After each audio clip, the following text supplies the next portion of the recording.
Often I tell myself how lucky I am to have been involved in a discovery that turned history on its head. Not many people can say that. In my case, though, it wasn't just history that was turned on its head. It was everything else, too. My present and my future. Yet, back then, of course, I had no inkling of that. Back then, I had no inkling of anything. In the summer of 1939, I was on honeymoon with my husband Stuart. We were staying in a small seaside town in Devon. I'm off for my morning walk, darling. Are you sure you'll be all right? Oh, I'll be fine. After Stuart had gone, I sat in the drawing room and read the newspaper.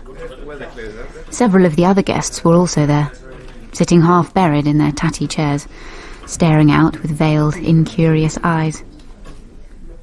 Part of me wanted to pull them to their feet, the women as well as the men, and spin them round, twirl them out of themselves. This thought, though, was immediately succeeded by a sense of guilt. Telegram! Telegram for Piggott! What a troublesome nature I have. How hastily I rush to judge people. Telegram for Piggott? Yes, here. You're Mrs. Piggott? Yes. The words S. Piggott, Esquire, were typed on the envelope. I picked it up, wondering who could have died or suffered some dreadful accident. Telegrams always meant bad news, everybody knew that. Meanwhile, the other guests were staring at me from the depths of their chairs, all of them clearly suspecting me of being an imposter, yet willing me to open the envelope just the same. I sat and waited for Stuart to come back, forcing myself to concentrate on the newspaper. But I only managed it for a few more minutes before jumping to my feet and running from the room, doubtless provoking another rustle of disapproval. Outside, I saw Stuart walking along the front, his hair plastered down with rain.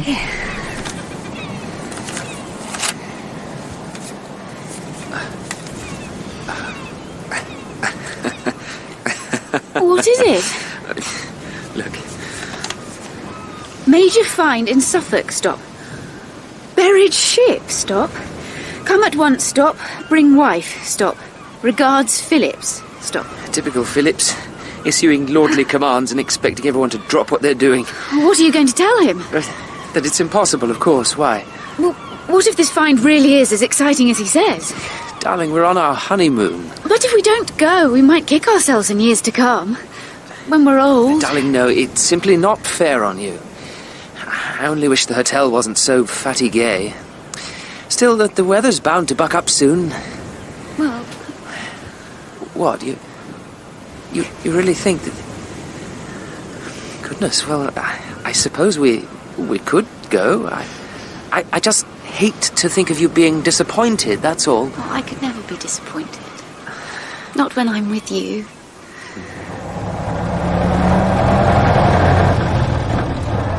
As the road switched back and forth between the folds of hills, I couldn't entirely suppress a sense of relief. It felt as if we were climbing out of a hole. By the time we arrived in Woodbridge, it was after 6 o'clock. Stuart had arranged to meet Charles Phillips at the Bull Hotel. Phillips had reserved us a twin-bedded room, with a shared bathroom at the end of the corridor. Although Stuart and I had talked about Phillips on the journey up, nothing had quite prepared me for my first sight of him. He was a much larger man than I had expected, although he carried his bulk, if not proudly, then with a definite air of entitlement. By contrast, his bow tie was rather small. He looked like an inappropriately wrapped parcel. Now, what would you like to drink, my dear? A half of bitter, please. Oh, right. 2.5 pints of best, please, Bum. To business, then. Yes. The ship is more than 80 feet long so far. Goodness. And it may well be close to 100 feet by the time both ends have been exposed. That, of course, would make it by far the largest buried ship ever found in this country. The actual wood has rotted clean away, leaving only a hard crust of sand behind. As for dates, my estimate at this stage is somewhere around 800 A.D. Thank you. I don't think we'll be able to pinpoint it more accurately until we see what's in the burial chamber. I'm afraid everything's been a bit of a mess so far. The local man called Brown was having a go under the auspices of Ipswich Museum. Completely self-taught, I'm afraid. He was on the verge of going into the chamber, but all he had managed to find was a coin and several of the collapsed roof timbers. Right. Fortunately, I stepped in before any real damage could be done. I should tell you that the landowner, Mrs. Pretty, is a rather awkward lady. Recently widowed, I understand, so that might explain it. However, thanks to some nimble footwork on my part, I don't anticipate any further difficulties. What about events in the wider world? The wider world? The Germans. I don't recall a ship burial ever being discovered in Germany. No, I meant the possibility, the likelihood even, of war. Oh, that? Well, we'll have to get our skates on. I would say we have a couple of weeks to complete the excavation. No more than 3 at the most. Would you excuse me a moment? It's beer goes right through me, I'm afraid.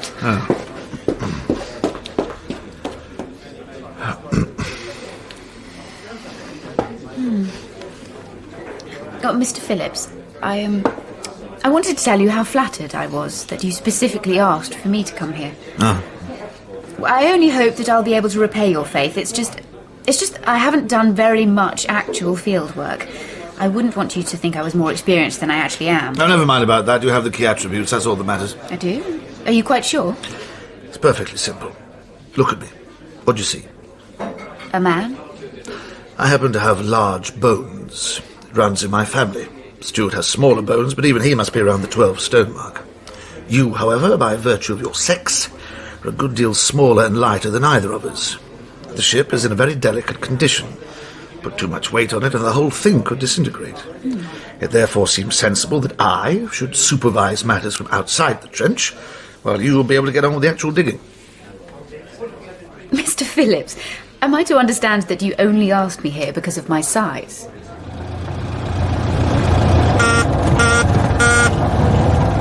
The next morning we drove out to the dig. Despite my having tried to imagine the sight beforehand, it still took my breath away. There was a majesty about the sweep and scale of the ship I had not expected. There was also something immensely moving about the way in which it had resisted obliteration by transforming itself from one substance into another, from wood into sand. It was like this giant apparition lying before us. 3 men were lined up on one side of the trench. Now, this is Mr. Spooner. Sir, ma'am. And Mr. Jacobs. Sir. And this is Mr. Brown, who did such sterling work on the earlier stages of the dig. How do you do? Pleased to meet you, Mr. Piggott, Mrs. Piggott. Basil Brown was a small, chiselled-looking man, wearing an ancient tweed jacket and what may once have been a matching tweed cap.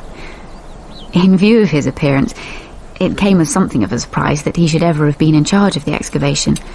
However, from my first impression of the site, he appeared to have made a perfectly competent job of it. Look, Mama, you can see the whole shape of the ship now. This is Pretty. I want you to meet our 2 latest recruits. Hello! Hello! During the morning, Mrs. Pretty and her son Robert came out to see how we were getting along. Once again, Phillips introduced us. I couldn't help noticing that Mrs. Pretty seemed rather old to have such a young son. Stuart and I divided the ship into squares, and we started cleaning down the south side of the burial area. At 7 o'clock, we finished for the day and drove back to the Bull. I was muddy from the dig and decided to take advantage of the fact that the bathroom was free. As I lowered myself down, I could feel the line between hot and cold sliding up my body, from my calves up to my hips. And once I was fully immersed, I lay back, gasping as the water closed over my chest. Enveloped in steam, shiny with soap, I lay back, spreading my hands, letting my arms float out on either side of me. I found myself thinking about the flat in Great Ormond Street, which I had moved into at the start of my second year at the university. It was the first place where I had ever felt truly at home, able to be myself. From a second-hand shop in the Theobald's Road, I bought an old EMG gramophone with a brass horn and a box of needles. For an extra 5 shillings, the man offered to sell me a case of records. One of them was the Violin Concerto No. 1 by Max Bruch. Well, I had never heard it before, but from the moment it began, I was filled with a kind of ecstatic familiarity. Dressed only in my underclothes, I had started to dance around the flat, improvising as best as I could, flinging out my legs and throwing back my head, catching glimpses of my reflection in the long mirror as I span past. My body no longer lumpish and ungainly, but sleek and straining to take to the air. Oh! I'm terribly sorry. You must have left the door unlocked. You will be careful, won't you, darling? I mean, I could have been anyone. The next morning, Stuart and I started where we had left off. The clouds soon parted and lifted. By the time Mrs. Pretty and Robert came out, the sun was shining more fiercely than it had done all summer. Normally, there is something not just absorbing, but soothing about narrowing one's focus to such a small area. Your world has shrunk to a few square inches of earth. Now, though, I found that my concentration had been affected. While my hands kept working away, my mind kept wandering off on its own, drifting away. Yet there was one image I couldn't dislodge, no matter how hard I tried. All the time, I kept seeing Stuart's face looking round the bathroom door. Except that the steam had parted and I could see his expression quite clearly. Shocked. But not simply shocked. Something more than that. I kept telling myself that I must be mistaken. But the more I told myself, the less convincing it became. I know that I must be doing something wrong. That I must be disappointing Stuart in some critical way. I cannot tell if it is my appearance or my troublesome nature, or both. I so want to make myself attractive to him that it is having the opposite effect. But I have no idea how to make anything better, or who to turn to for advice. As my hands kept on troweling, my eyes started to mist over. Angrily, I wiped the moisture away. It was only then that I saw what was lying in front of me. My first thought was that I must have dropped something. It looked so bright, so raw, so absurdly new. I reached out and my fingers touched a small, hard object. At the same time, I heard myself saying, "Oh," in a faraway voice. And then I picked it up. Lying in the palm of my hand was a gold pyramid, no more than 1.5 inches across. It was flattened on top and decorated with what appeared to be tiny pieces of garnet and lapis lazuli. Stuart? What is it, darling? Will you come over here, please?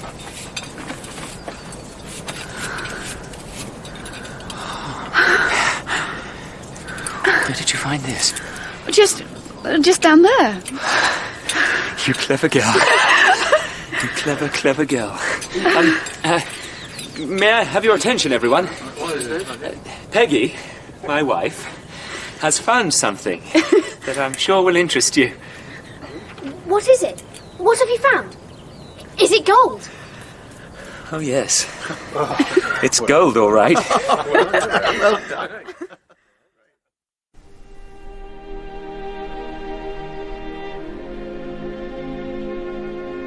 In the summer of 1939, I was on honeymoon with my husband Stuart, when we received a telegram asking us to come up to Sutton Hoo in Suffolk. The outline of an enormous buried ship had been discovered there. Viking, or perhaps even Anglo-Saxon. 2 days after we arrived, I was troweling away in the centre of the ship, when there in front of me, I found this exquisite piece of jewellery. Is it gold? Is it gold? Everyone was straining forward, looking over the bank down into the ship. We crossed over to the ladder. I went up first. Mrs. Pretty, who owned the house at Sutton Hoo, was waiting at the top with her son Robert. Just try to be patient, Robbie, please. You found this, did you, Mrs. Piggott? I believe so. I mean, yes.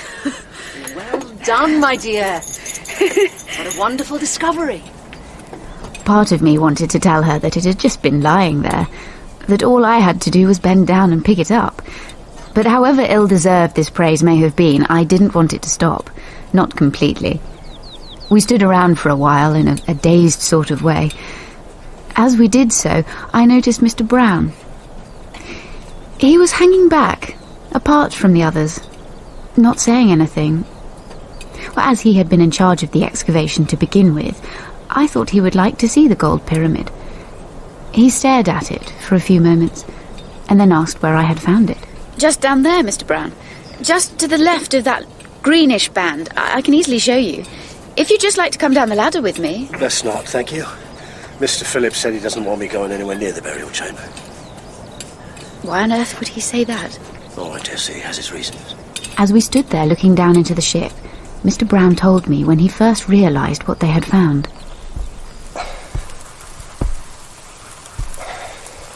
All week it had been bucketing down. The rain came in over our boots. At times it felt as if we were digging into the side of a small mountain. Then, at around 3 o'clock, I was working away in the bottom of the trench when I heard John Jacobs shout, Basil, can you come over here? I scrambled up the bank to where John Jacobs was standing. In his hand he was holding a piece of iron. It was much corroded and roughly the size of a bolt. When I asked him to show me where he'd found it, he pointed at a pinky-brown patch in the sand. I was just about to have a closer look when I noticed another patch of pink sand, about 6 inches away on the left-hand side. I dug down and there was a second piece of metal. Now, what have we here? I thought. It seemed familiar, somehow, although I was damned if I could think why. Then, all at once, it popped into my mind. Aldborough. Yes, that's it. I've seen one of these in the museum at Aldborough. Stay here with you, lads. And be sure not to touch anything. I'll be back as soon as I can.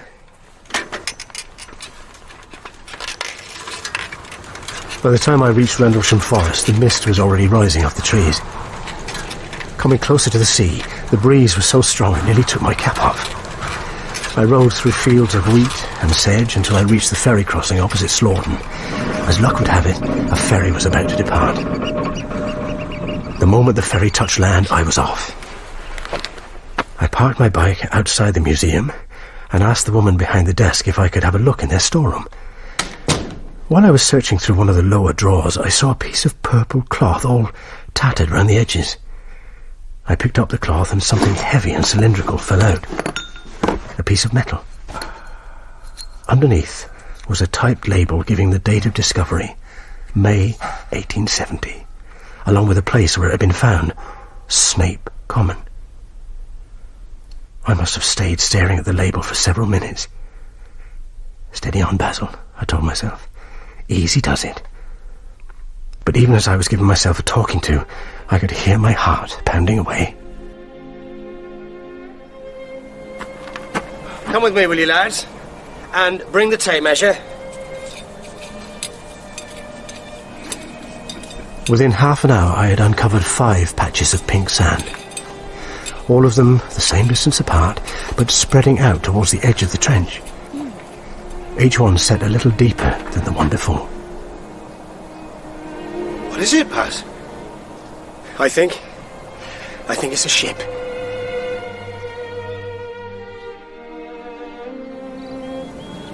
So you realised these were the rivets that had held the ship together? That's right. The wood had all rotted away, but it had left this hard crust of sand with the outline of the planks imprinted on it. I crept along from one rivet to the next, and the deeper I went, the wider the ship became. Before long it was plain that we were up against a far larger thing than anyone had imagined. Bigger than anything that had ever been found before. Yeah, trouble was, of course, it was so fragile, so open to the elements. And then the next night, as it happened, there was this tremendous storm.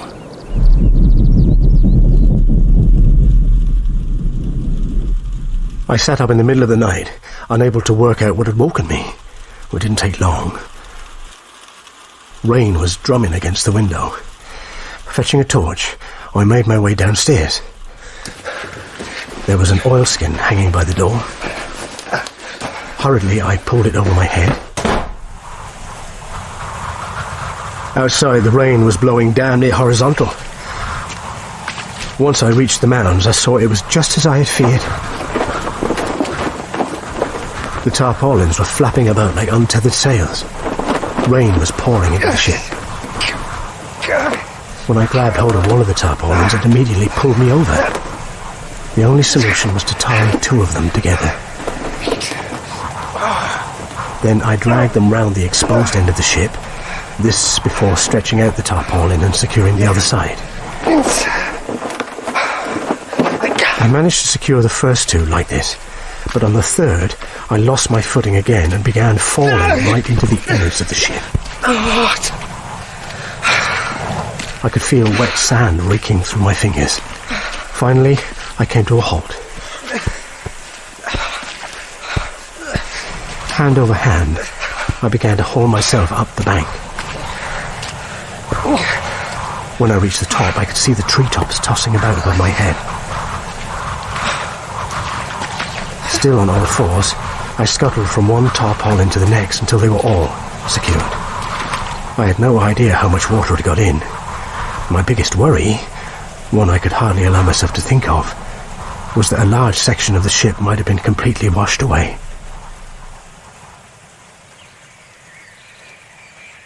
The moment dawn broke, I was out of the house. All the way to the mounds, I was fretting about what I might find. First, I unpegged the tarpaulins and rolled them back. As far as I could tell, there was no damage at all. I spent the next hour and a half waiting for John and Will to arrive, until I remembered it was a Saturday, and they wouldn't be coming at all. However, Mrs. Pretty's son, Robert, did come out to help. Yeah. That's it. Pull it a bit tighter, Robert. Yeah, tighter. That end up a bit. That's it. Lovely. Can I ask you a question, Mr. Brown? Go on then, boy. Why would anyone want to bury a ship under the ground? Well, probably so that the ship could take whoever was buried inside from this world into the next. But where is this next world, Mr. Brown? No one is absolutely sure about that. But if nobody is sure, how do they know it's there? Well, they don't know. Not exactly. They just hope. But surely they must have some idea. I mean, I know where Norwich is, although I've never been there. Well, it's more complicated than that. How? Because it just is. Come on. We can't stand here nattering all day. That's when I realised we weren't going to be able to keep it quiet for long. The news had already got out. Well, tongues were starting to wag, put it that way. As I was clearing up that evening, I looked up to see Mr. Reid Moir from Ipswich Museum. He was standing above my head, framed against the sky. So, this is it? Yeah, this is it. You realise that we, Ipswich, that is, will be the envy of every museum in the country. In Europe, even. And now then, Brown, I can hardly overemphasise the need for discretion.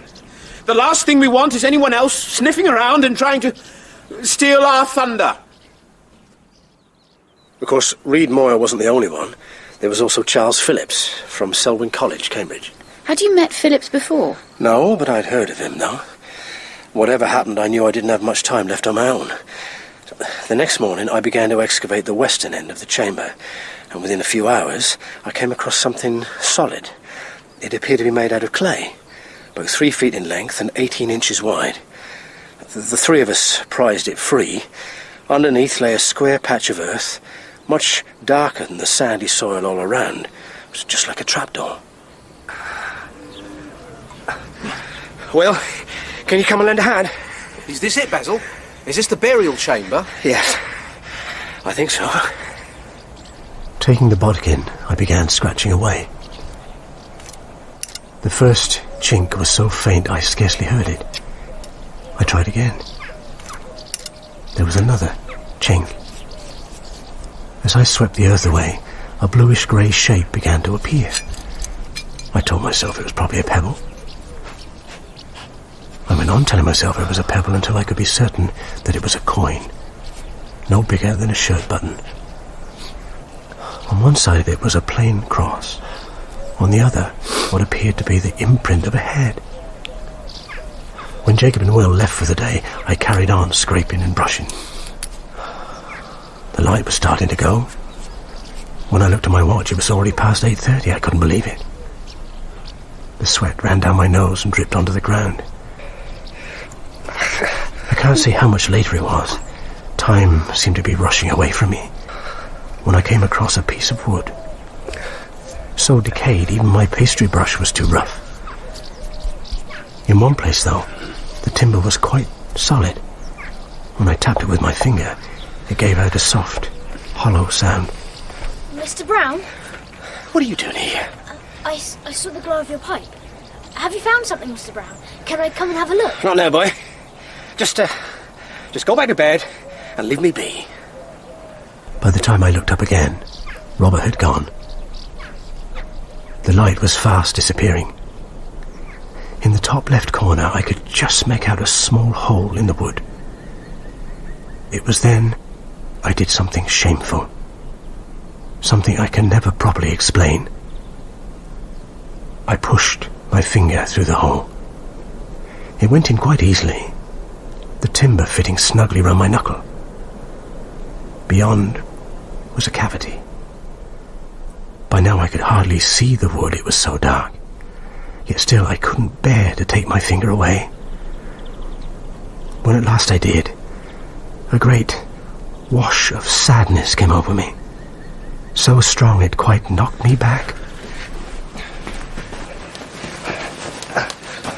After I'd covered over the centre of the ship with tarpaulins and secured the corners with stones, I set off for Sutton House. The gravel path ran pale and straight in front of me. The sky was black as hogs.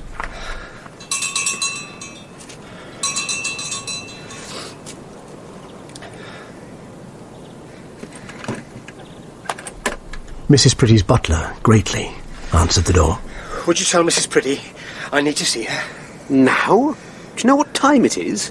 Mrs. Pretty will be preparing for bed. Even so, I need to see her. Grately gave me a look, frowning mostly, although there might have been some sympathy in it. I'm sorry, Basil. You'll just have to wait until the morning.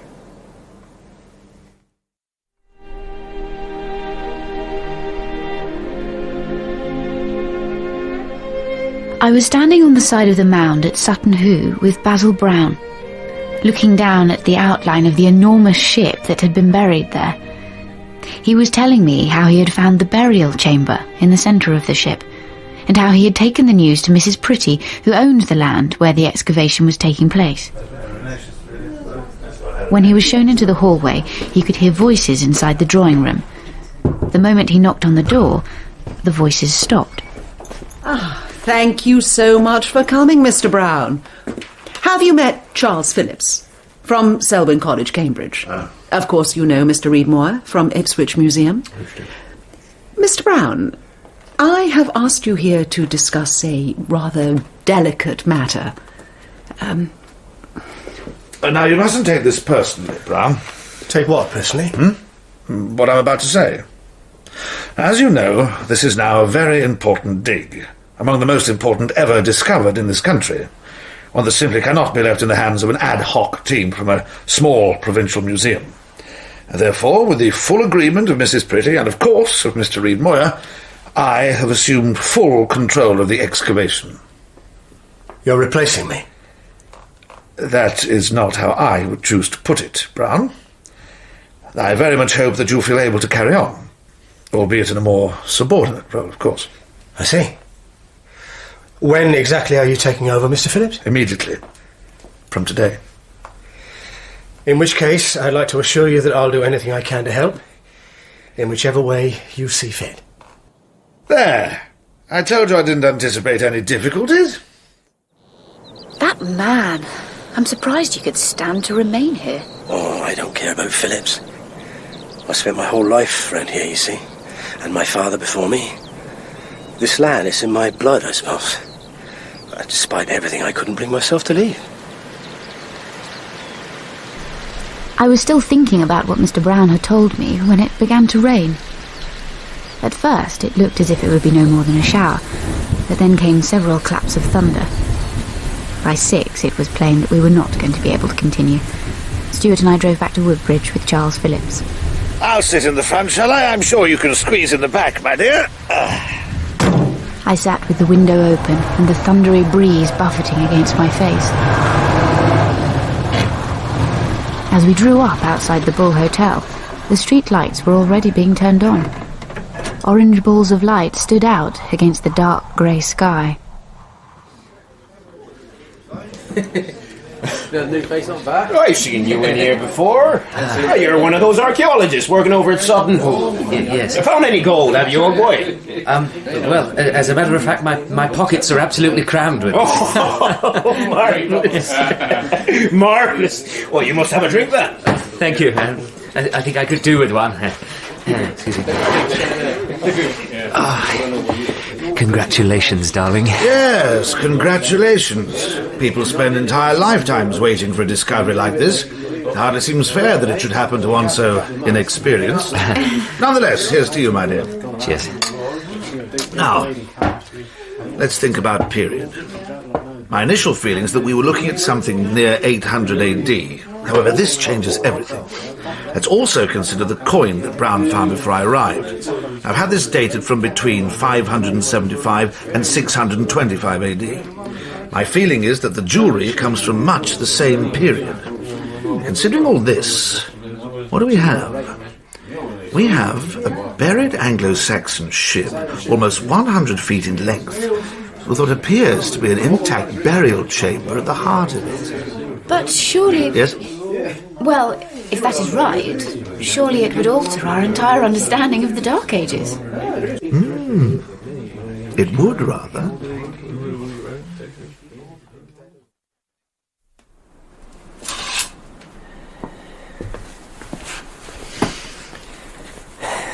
You should feel very proud of yourself, darling. I turned my face up towards Stuart's, wanting above all to feel his mouth on mine. It would have been the crowning of a wonderful day. Without relaxing his grip, he tilted his head down towards me. We stayed like that for some time. Then he gently extricated himself and went back over to the armchair. He undid his boots, folded his trousers over the arm of the chair, and buttoned up his pyjamas. When I got into my bed, the sheets were cold against my skin. I had to push my feet down to the bottom of the bed in one movement, for fear that they would become stuck halfway. Even then, there was a moment when I doubted if the warmth of my body would be enough to drive the cold away. Ready?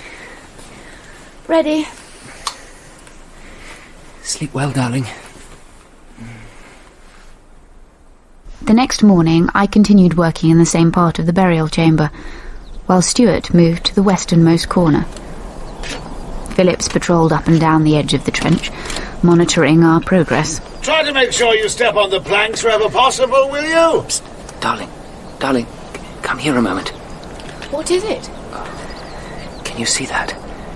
Something glimmering when it catches the light. Yes. Thank God for that. I was beginning to think I must be imagining it.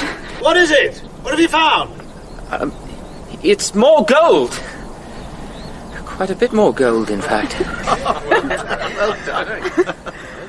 There were 3 separate pieces.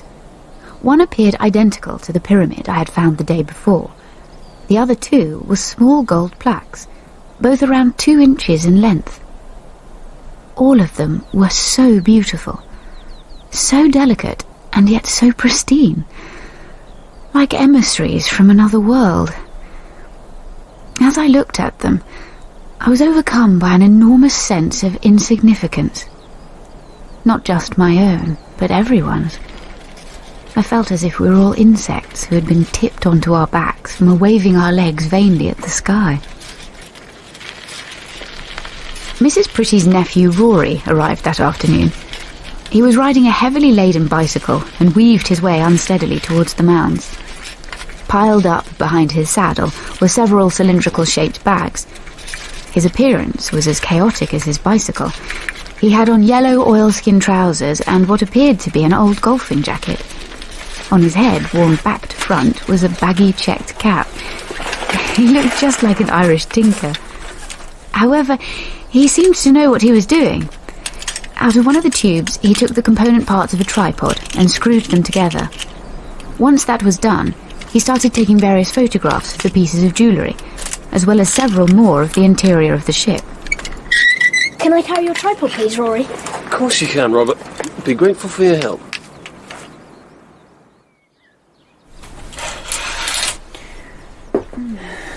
Morning, darling. I'm afraid I'm going to have to leave you for a day or two. Phillips believes the sooner the treasure is in the British Museum, the better. Plainly, that's the place for it, although he anticipates Reid Moir trying to create trouble and claiming it belongs in Ipswich. But surely any finds belong to Mrs. Pretty. Oh, well, that's another question altogether. Look, I'd better go, otherwise I'll miss my train. Charles Phillips was in a foul mood that morning. He had just heard that Mrs. Pretty had invited a lot of people to a sherry party so that they could see the ship. Clearly she had failed to consult him beforehand. Before we went any further, Phillips wanted everything we had found to be properly packaged up before being sent down to London. We needed something that was both soft and durable to pack them in. I didn't like to mention it at first. I thought Phillips might scoff at the idea. But when I suggested that the moss in the nearby wood might prove ideal, he agreed it was worth a try. I volunteered to go and cut some. I'll come with you, Mrs. Piggott. I know just the place. All right, then. You show me. The moment we stepped into the wood, the air grew cooler. The sunlight filtered through the leaves, bathed everything in soft green light. One of the men had lent me a pruning knife. It was with surprising ease that I was able to hack at the moss, tearing it out in large squares.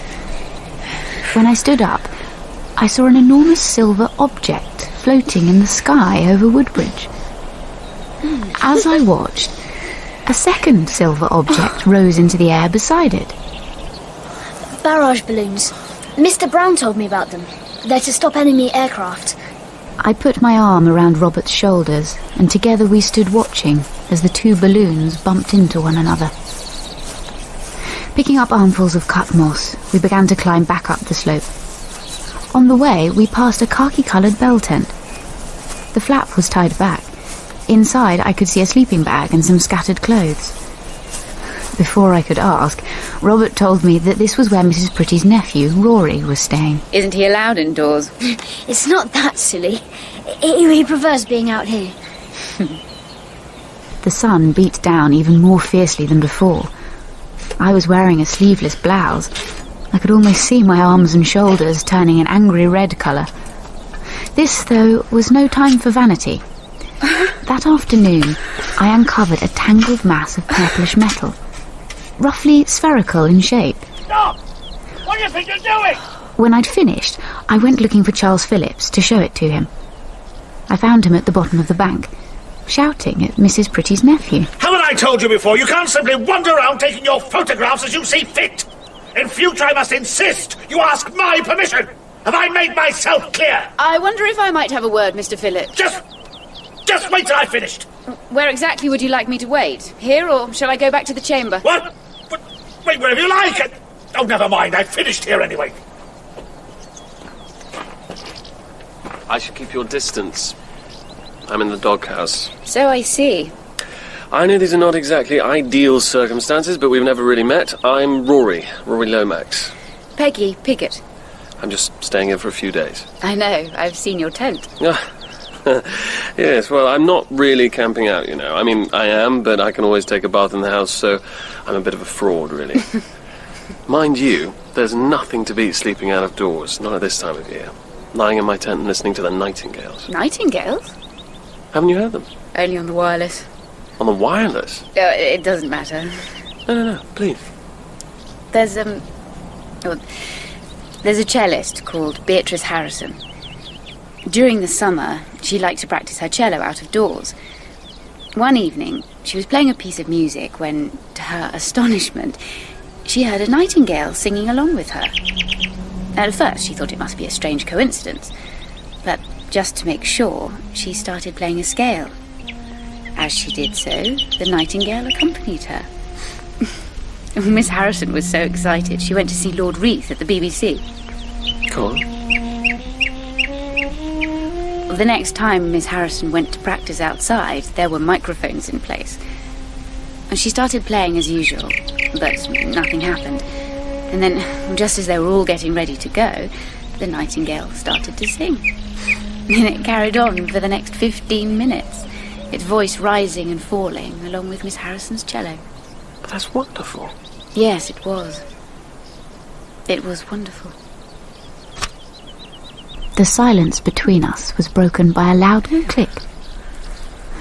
The tangle of metal was still on the grass where I had put it earlier, only now it had sprung open, apparently warmed by the sun. Inside was a nest of silver bowls. Rory and I took them out. There were 8, all in mint condition. We laid them in a row along the bank. As we did so, sunlight swirled round the inside of their surfaces and bounced back at us.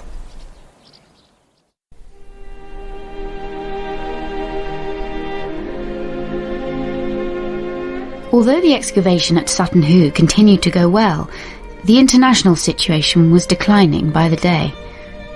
It was such a strange feeling, unearthing the remains of this lost civilization at a time when our own civilization was about to be blown to smithereens. Fortunately, we now had a photographic record of the buried ship, thanks to Mrs. Pretty's nephew, Rory. Meanwhile, my husband Stuart was in London at the British Museum. Telegram for you, Mrs. Piggott. When I got back to the Bull that evening, there was a telegram from him. Chaos here, stop. Everything taking longer than expected, stop. Back as soon as possible, stop. All love, Stuart. It was only then that I realised I'd better give some thought to what I was going to wear to Mrs. Pretty's sherry party the next day.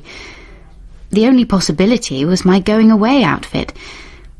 But when I put it on, I was appalled to see this brawny farm girl staring back at me from the mirror.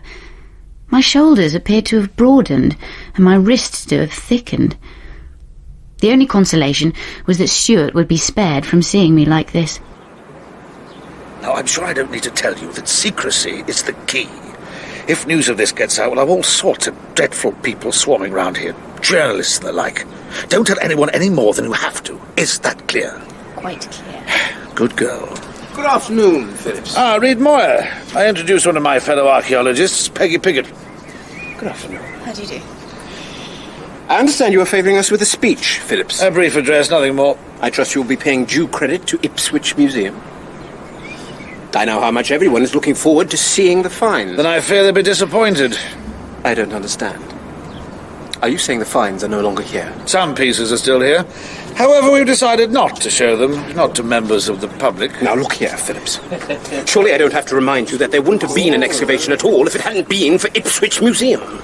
Reid Moir had taken a step forward. Phillips continued to look at him with detached interest, rather as if Reid Moir was about to attempt an ascent of his shirt front. At that moment, other guests arrived. Unaware that anything was amiss, they began talking to the two of them.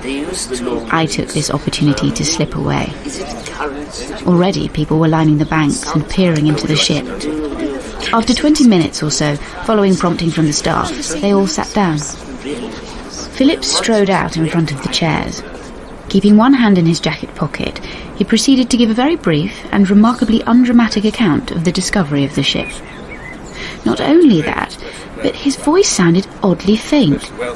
It was almost as if he was deliberately speaking as quietly as possible. Matters were not helped by a high-pitched buzzing sound that was coming from overhead. I glanced up. There was an aeroplane high in the sky, the sunlight glinting off its wings. The buzzing sound grew louder. One moment it was an annoying distraction. The next it had turned into a high-pitched scream. I looked up again. Now the aeroplane was pointing vertically at the ground. The hood of the cockpit was pulled back. There was a man's head inside, shiny and brown like an enormous nut.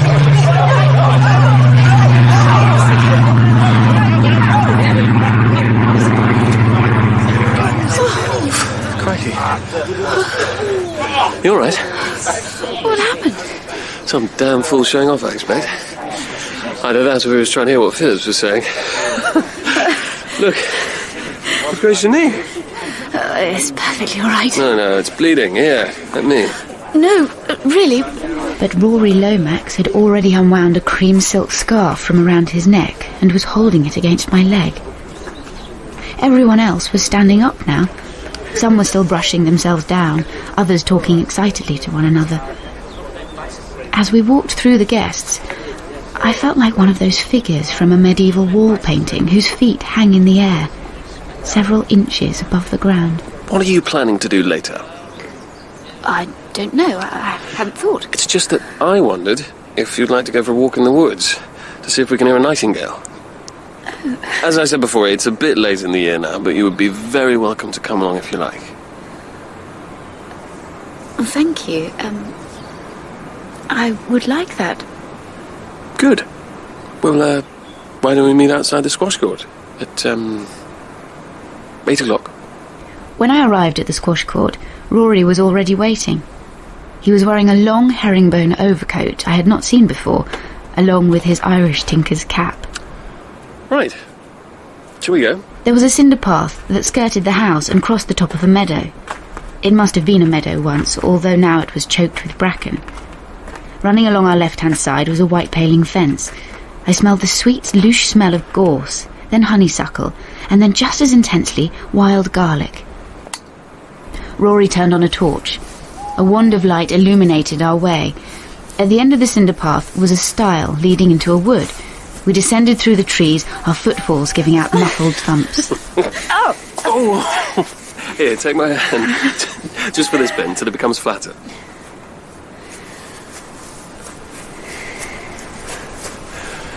Here. Should we try here?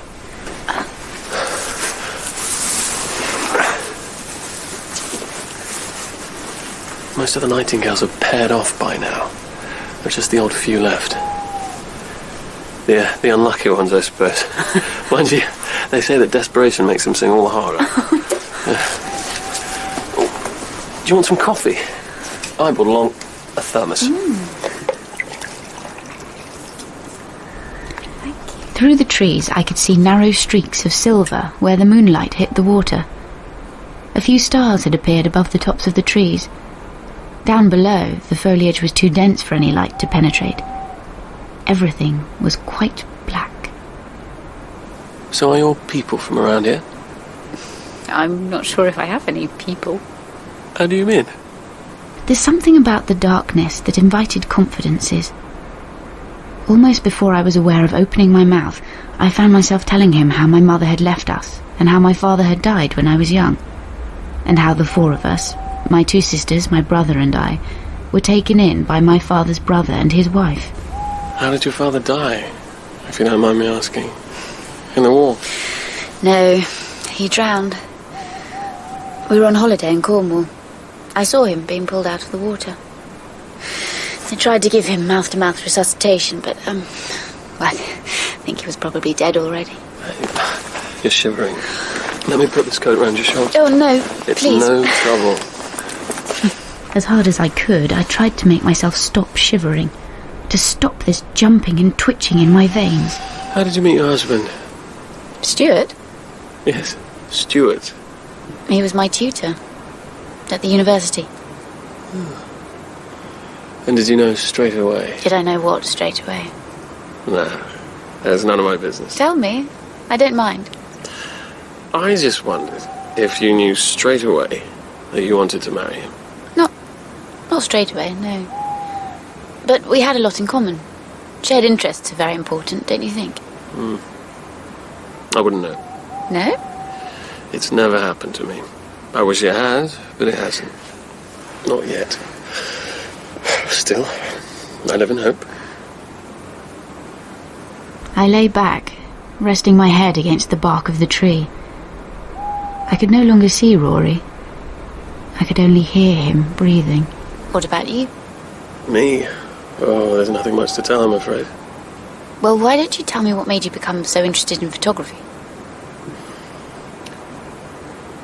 I suppose it seemed a way of trying to fix moments as they went past, to stop them from being lost forever. I don't know if that makes any sense. Of course it does. It makes perfect sense. That's why I wanted to study archaeology. So much of life just slips by, and with so little to show for it. I suppose I wanted to make sense of what does endure. That's it. That's it exactly, especially now. What do you think people are likely to find of us in 2,000 years' time? I mean, do you think they might find this thermos and wonder who it belonged to? Who drank from this cup? And even if they do wonder, they'll never know.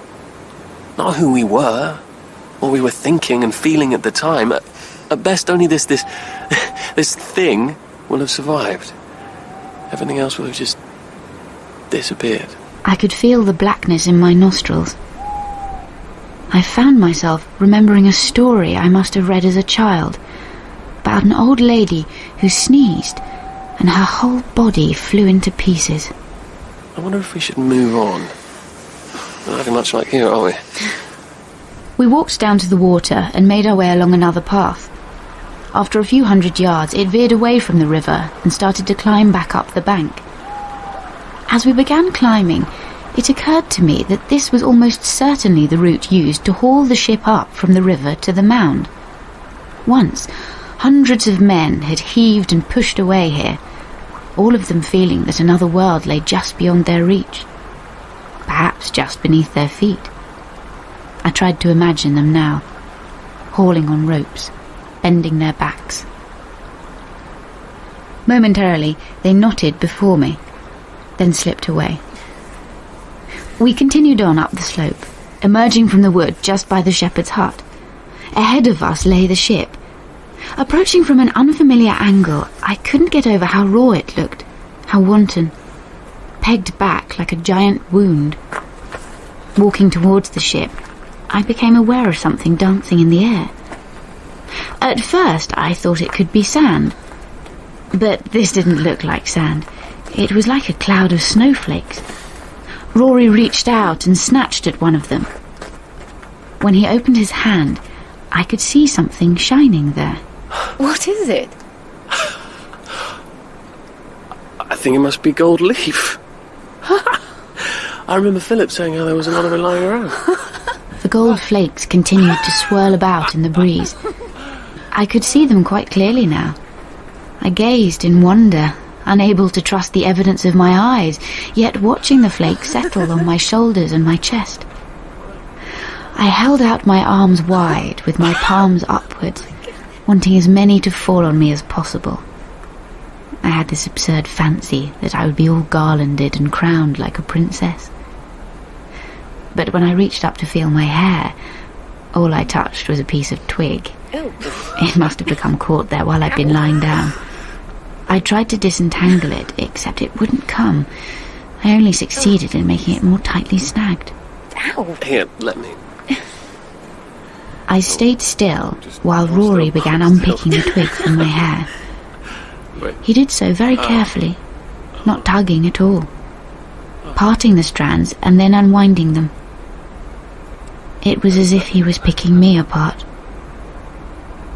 All the while, tiny specks of gold leaf continued to fall around us. I could feel them catching in my throat. But still, they were not enough to stop this awful confessional urge that rose within me. It seemed to gather up everything hidden, everything secret, and carry it all out into the open. It's not what you think. What is it? Things between Stuart and me. They're not... Shh.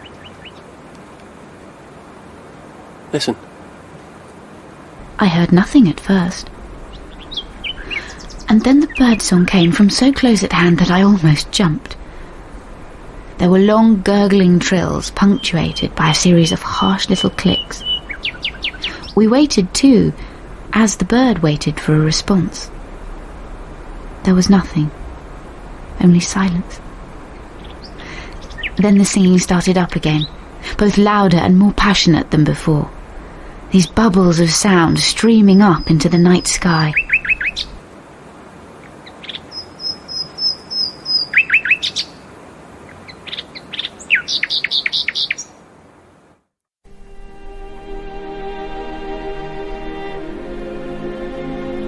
I had gone for a walk with Mrs. Pretty's nephew, Rory, to see if we could hear nightingales in the wood next to the excavation site at Sutton Hoo.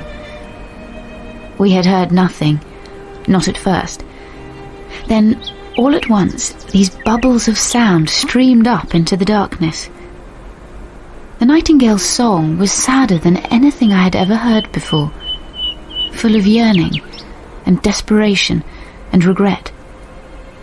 The hope that drove the song forward seemed entwined with the knowledge that it would never be answered. I felt that as long as we could stay as we were, then everything would be all right. The earth might swallow us just as it had done everything else. I wanted this more than anything, but even then I knew that it would never happen.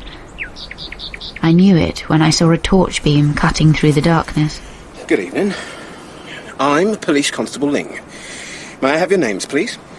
At that moment, more than anything else, I felt relief. Mrs. Peggy Piggott. Relief at not letting myself down, at not losing my containment. Terribly sorry. Right then, that was all that mattered.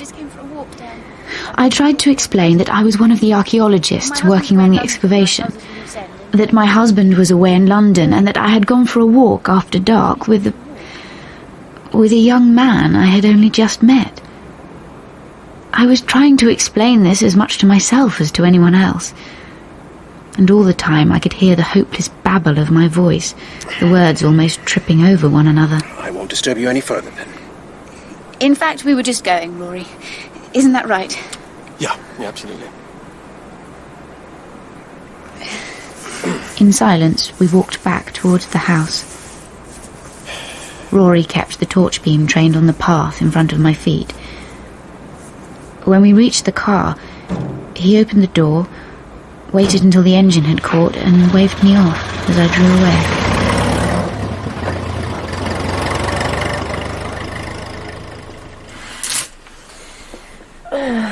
Hello, darling. Stuart, what are you doing here? I managed to catch the milk train. Sorry to wake you, but I'm afraid there have been rather ominous developments. The papers have got wind of everything. Buried boat is British Tutankhamun. Remarkable find in East Anglia. Phillips isn't in his room. I assume he's gone over to Sutton Hoo house. I think the best thing for us to do is to go there straight away. There was no reply. Not at first. It turned out that Mrs. Pretty, the owner of the excavation site, had just ordered that the telephone should be disconnected.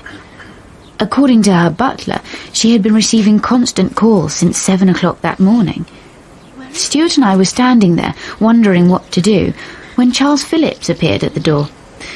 Instead of being furious, as I'd expected, he was in a state of high excitement. Ah, Stuart, there you are. I assume you've heard what's happened. It's all Reid Moir's fault, of course. I should have known he wouldn't be able to keep his trap shut. I doubt he wants to make everything as awkward for us as possible. Under the circumstances, I thought you two might like to take this opportunity to, slip away. Slip away? Yes, after all, you are supposed to be on your honeymoon. I don't think we're going to be able to do much more here. All this talk of war. At least we've finished excavating the burial chamber. Well, there'll have to be an inquest in due course to determine just who the treasure belongs to, but I can't see that happening for a few weeks at least. Well, what do you think, darling? Darling? I don't know. Oh, I assumed you'd be pleased. Grateful, even. We are pleased, naturally. It's just come as a bit of a shock, that's all. Soon all this will be nothing more than a happy memory. I'll be off with the pair of you before I change my mind. We drove back to the Bull in silence. Stuart stayed downstairs while I went up to the room to pack. It didn't take long. After I'd handed in the key, Stuart strapped our cases to the back of the car. By midday, we were already halfway to Norwich.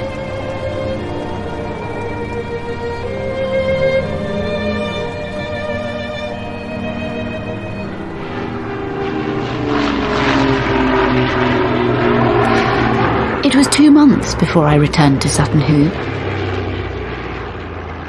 By then, war had been declared. We drove up behind endless convoys of army trucks to attend the treasure trove inquest at Sutton Village Hall. To my astonishment, a number of press photographers were outside. The sun warmed the hut, releasing a strong smell of creosote. The coroner, Mr. Vuilamy, began by giving a brief account of the excavation and the finds that it had yielded. The point at issue, he explained, was as follows. Had the owner of the treasure been intending to come back to retrieve it at some point? If so, then the treasure would rightfully belong to the Crown. Or had the intention been that it should accompany the owner on his journey to the next world, in which case Mrs. Pretty would be the legal owner. Charles Phillips was the first to be called. Mr. Vuilamy asked him why no body had been found in the grave. That is not an easy question to answer. There are a number of possible explanations, of which two stand out. First was this might be a memorial, a cenotaph, to mark the death of someone who had died elsewhere. Alternatively, the body might simply have been destroyed by acidity in the soil. I see. And do you have any idea whose grave or memorial this might be? Yes, I believe I do. The most likely candidate is Radwold, who was king of East Anglia from about AD 599 to his death at about 625. According to the Venerable Bede's History of the English Church and People, Radwold held sway over all the provinces south of the River Humber. Stuart was the next to be called. He confirmed that it was not unheard of for a body to disappear completely. No teeth left or anything? I'm afraid not. Sometimes nothing is left at all. Midway through the afternoon, Mr. Vuilamy concluded his questions, and the jury was asked to consider their verdict. As the jury was deliberating, Mrs. Pretty asked Stuart and myself, as well as the other witnesses, if we would come back to tea at Sutton Hoo House. 25 minutes later, the jurors emerged. A piece of paper was passed to Mr. Vuilamy. Ladies and gentlemen, the jury has unanimously decided that the objects found at Sutton Hoo are not treasure trove. As a result, I declare Mrs. Edith May Pretty of Sutton Hoo House to be the rightful owner of everything that has been discovered there. As we tried to leave, there was an unseemly scrum. The press of people on all sides almost lifted Mrs. Pretty off her feet. With Mr. Reid Moir on one side and Mr. Brown on the other, she was escorted to her car. Stuart and I arrived back at the house soon after the others. Tea was served in the drawing room. After a while, Phillips asked for our attention. Ladies and gentlemen, Mrs. Pretty would like to say a few words. Thank you. Now that you are all here, I wanted to let you know that I have decided to give the treasure to the British Museum. I know how much this will disappoint you, Mr. Reid Moir, and all your colleagues at Ipswich Museum, but I believe that a find of this magnitude should be seen in a national collection. After Mrs. Pretty's announcement, everyone congratulated her on such a generous gesture, although without a great deal of conviction in Mr. Reid Moir's case. Then an uneasy sort of conviviality took over. I'm afraid all this talk of decay, of obliteration, left me quite unfit for company. As quietly as possible, I slipped out of the drawing room. I don't really know what I was intending. Just to be alone. That was all that mattered. But as I passed the dining room, I saw that Mrs. Pretty had laid out some of Rory's photographs on the table. To my surprise, I saw that there were 2 photographs of me there. In one, I appeared to have just straightened up. There were sandy patches on the knees of my overalls, and my hair was in a mess. In the other, I was staring at a piece of jewellery that I had uncovered. The object itself could not be seen, but there was an awestruck expression on my face, as if I was just about to break into a smile. There you are, my dear. I'm sorry. No. Stay where you are. Sadly, my nephew could not be here today. He had hoped to be, but in the end it was impossible. Impossible? Yes, it is simply too far from Aldershot. And I rather doubt if he would have been given permission. Well, I don't understand. Rory has joined up. The Royal Engineers. I assumed you knew. He enlisted as soon as he left here. No, I didn't know that. This heat is very draining, isn't it? Would you care for a glass of water? No, thank you. Why don't we just sit here quietly for a while?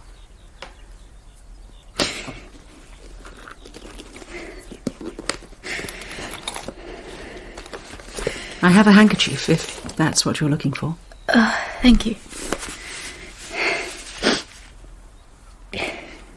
I've forgotten exactly where you and your husband live.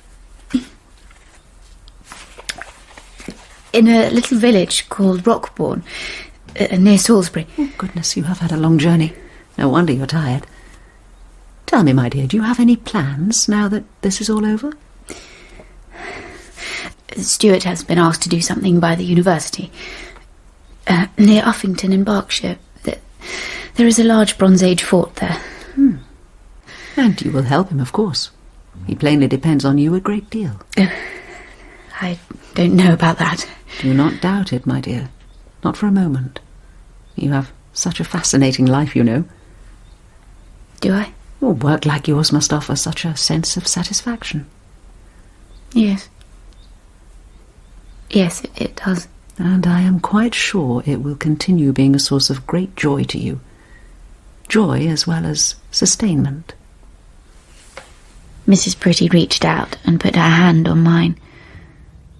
It cannot have been long afterwards that Charles Phillips's head appeared around the door.